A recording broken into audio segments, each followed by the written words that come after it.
It is so nice to chat with you today about this film. I really enjoyed it so much, and I feel like your character is just so compelling from start to finish. And we learned a bit about his backstory throughout the movie, but I found myself wanting to know even more. I'm like, how was he able to maneuver so much over time and find himself, so close to power and being like this powerful person within Rome? So I want to know for you, how were you able to, and how did you envision some of his backstory to fill in your portrayal for this person, this kind of larger than life figure that we see in this movie? He was at the bottom where gladiators live and found a way, dedicated his life, sold his soul to make it to the top. But when you sell your soul to the devil, then you're willing to do anything. They didn't even use some of the darker stuff that I did on screen, and when we shot it, they maybe thought I went too far to the left, but he was willing to do anything to anyone in any way to get what he wants. Yeah. And He said, yeah. He said, "Man, what's wrong with that?" I'm like, sometimes, no, it's funny because I was talking to a friend who had seen this at the Atlanta screening recently, and I was like, I was like, he was right. I was like, he was, sometimes, you have the ends and like justify the means sometimes. So I'm just like, sometimes you need those figures like that. I agree. Share that with the people. Yes. He's misunderstood. Misunderstood is what I would say. Every character's misunderstood, but sometimes it's like the actual dimensions and layers are what makes, heroes and villains too, of course. And then so far in the start of this movie, we see that even before he knows who Lucius is, he seems to be intrigued by him, and he takes to him a little bit. Even before he doesn't know anything about him, but he sees something. Before we know there's a great plan that works, but just in the initial moments, we see that. Do you think this intrigue is due to this quest and play for power, or do you think it's more so there's some commonalities here? I see you and me and vice versa. I think so. I think there's definitely commonalities. I think there's definitely that. As he says, I can use you. You'll be my instrument. I think that. I think that the what am I trying to say? I just lost my trend of thought. But yes, he will use anyone in any way to get what he wants,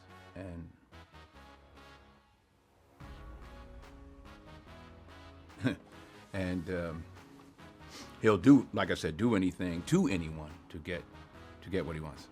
I just left the room there for a second. I was back in Rome. Yeah, I went back to Rome. Yeah, I was there. I was back. I'm back. I had to put my rings and take them off. No, and people have also said, I've seen so many reactions on Twitter already to people saying like they knew that your character was going to be messy in this film when they saw him pop up in the trailer with those earrings. They were like, this man is going to be... Why? Other people had their earrings on. But they're like, but something about Denzel and the goatee and everything, they're like, okay, this is going to be a messy character. And I feel like one thing that I liked about this film was that it seemed just on screen, like it seemed like you were having like so much fun with this role, and I feel like it feels like that from start to finish. At this stage in your career, what is it about the films like Gladiator that make you inspired and excited to just show up? The filmmaker. It's all about the filmmaker. That's what's left for me. The material, obviously, if it ain't on the page, it ain't on the stage, but I only want to work, at this point in my life, I only want to work with great directors that are going to help me to grow and stretch. And I got too many more movies in me, so it's got to be with the best. Well, hello, Ridley and Paul. It's so nice to chat with you both about this movie. I really, really enjoyed it so much, and I felt like it was such like an action epic, but I felt like there was heart and humor both at the same time, and I really, really appreciated that. Paul, for you first, you've done so many projects over the past few years, and from like projects such as like Normal People, All of Us Strangers, After Sun, list goes on, and now you're in such a big, epic film like this. how did you, reconcile with doing not just necessarily like smaller projects, but like since this project is so big in scope and your role is so huge, what was it like being able to get in that mindset as an actor to be able to take on the lead here? I think, to be totally honest, I Ridley said this earlier, it's not that I didn't have a desire to do a big film, but I think there's a lot of bigger films that I would have not a huge interest in doing, because I think Ridley said a lot of big films don't ask the same things of an actor. This is very, very different in that it's Ridley Scott is like there's a few, but there's very few who can direct epics like Ridley does, because what he manages to do is he gives the audience the entertainment, but he also directs films that require an emotional center, and that's ultimately, regardless of whether it's an indie film or it's on stage or if it's on a big scale, that's what I'll be drawn to is an opportunity to perform and act. Yeah, absolutely. And Ridley, for you, I took this from the film, I've seen a lot of people as well, just how much fun it seems that Denzel Washington is having in playing this role. From start to finish. I was surprised too. I mean, I did American Gangster. He was always grumpy all the time. Like start to finish, it just really seems like he is having a hoot during this film. But I wanted to say, like, being it so many years since American Gangster, what was it like being able to collaborate with him once again, and especially crafting this character? Well, I think this character is one that we know craves power, but it's more than what meets the eye from that perspective. Denzel is so experienced. You better go in with the brief, exactly what you're doing and what you want and who he is. And I based him on a painting. I think the painter is Jean-Giraud Jerome. And funny enough, it's one of the most perfect paintings of who Othello might be. Mm-hmm. It's this guy in silk there, and he's got, and the only thing he didn't go for a little bit, I wanted a beard like this little point, a bit like yours actually. He's got this kind of Dizzy Gillespie silk hat on. I said, that's you. You're a billionaire and you want the throne of Rome. He said, okay, I'll do it. Yeah. And the interesting thing about it is, like, and I asked Denzel this as well, how he even before we know this play for power that these characters have, it seems like he has a taking to Lucius immediately. And I was like, is this something where he sees like, okay, I see myself in you, or is it, I know what he can do for me? And I think that's kind of like the moral circumstance of this film, is that a lot of things aren't just, black and white. There's so much in the gray area, even for your character. Sometimes, throughout the film, I feel like he has this worldview he thinks he knows, and then it kind of like it flips. So I guess what's it like being able to put yourself in that perspective as well, and know that these characters' values can change? I think it's important to recognize that we live in a world full of binary opinions, and what the film is telling you, and a central point of this film, is the capacity to change your opinion and the capacity for forgiveness. But it also is deeply attached to the fact that the circumstances that these characters were living in Gladiator II, survival was a priority for these people. So it requires this kind of steadfastness. But like both Lucius and Macrinus use each other at various different moments in the film to their, to their own benefit, and then it kind of comes to a head towards the end. And prisoners of war don't spout poetry. Yeah. And that's the scene where Denzel, when he starts the poetry, Denzel already got suspicion that the guy, what is the blue-eyed, redhead guy doing coming from Namibia? What's his story? So he's curious about that. Also, how he deals with himself in the baboons, which is kind of extraordinary. But now he speaks poetry, so now Denzel is actually cocking his head thinking, who the hell? Yeah. Like, who are you and how did you get in this situation? Yeah. In this film, you play a woman who has survived so many years through this, I guess, lust of power with men. And I feel like because of that, some people may underestimate her, or also, may not realize that she has so much strength. So what was it like playing a character of which people may not think she has as much strength and may underestimate her? So I think the way I saw her, and because of the way that she's being used in the film by the people who do hold the power, is that the people who have power illegitimately know that they're illegitimately holding on to something that isn't theirs. They know that they've gotten it through subterfuge, through lies, through a corruption. And so what are they needing? All the time they're looking for legitimacy. And I, as Lucilla, represent that legitimacy. I am the daughter of the last great ruler of Rome. I am the daughter of Marcus Aurelius, the sort of last good emperor of the 4 emperors that oversaw like this golden epoch of the Roman Empire, which was 80 years of just beautiful times for people and growth and economic well-being. And now we've been 20 years into an utter nightmare. Everything that you love about the state has fallen by the wayside. You are living in a real, true decline. And she has power because of that only. She has power because she stands for something that the people remember. They remember this thing, this idea of freedom, of decency, of truth. And so for them, she's very valuable, the people who hold power.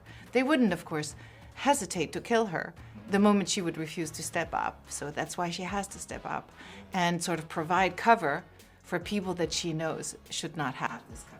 Yeah, it's interesting because, even though she may not be the ruler on paper, she's the people's ruler. Like, the people adore her. So it also shows that, like, when you have the favor of the people and the common folks, like, it really doesn't, I'm not to say it doesn't matter, but I mean, that's sometimes that may be even more than the actual power. I agree with you. I think the power to move people, I think, and the power to make people think and to empower the people to have a voice, that I think is true power. Yes. And if I'm not mistaken, you're of one of 2 main characters that returned from the previous film.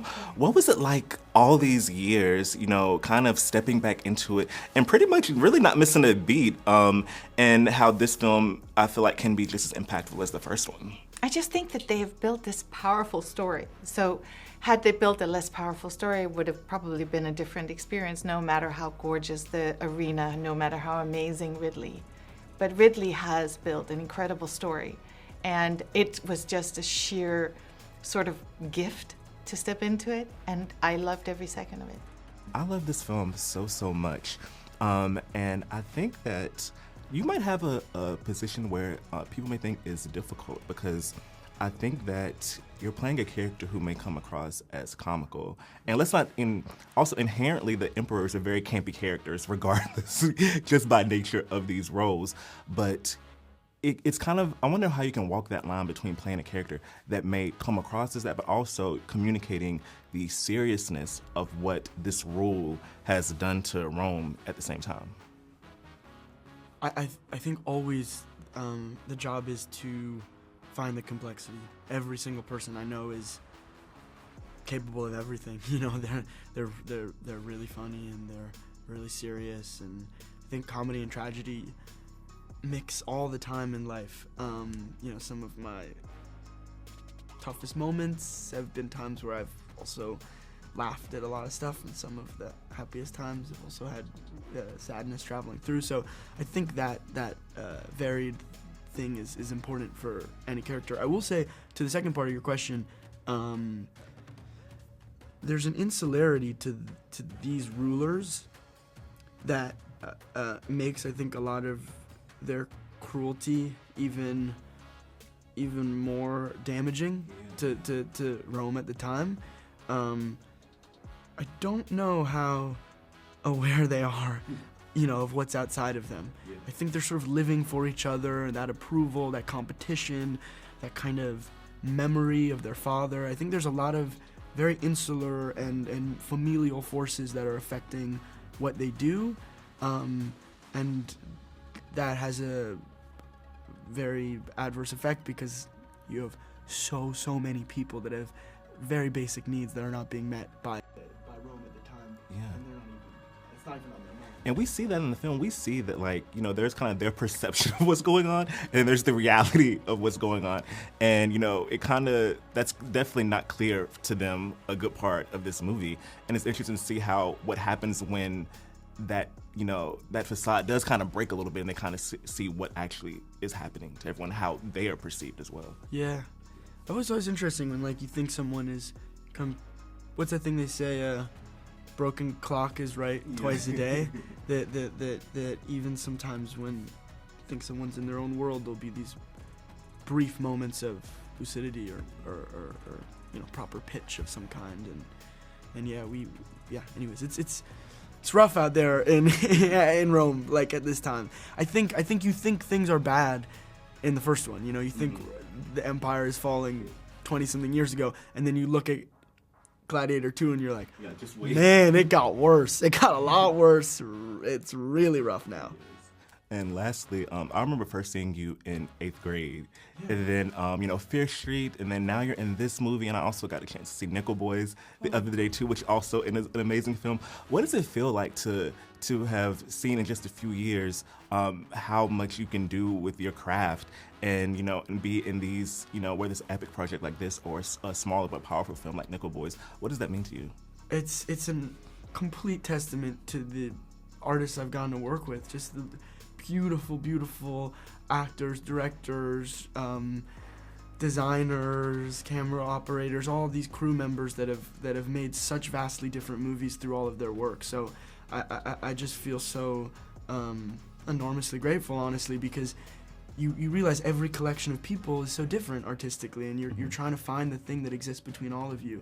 Yeah. And I'm so happy that you saw Nickel Boys, and that's gonna come out in December, and I'm really excited to share that film as well, because I think what Rommel has made is so beautiful and unlike any other movie that's been made before. Yeah.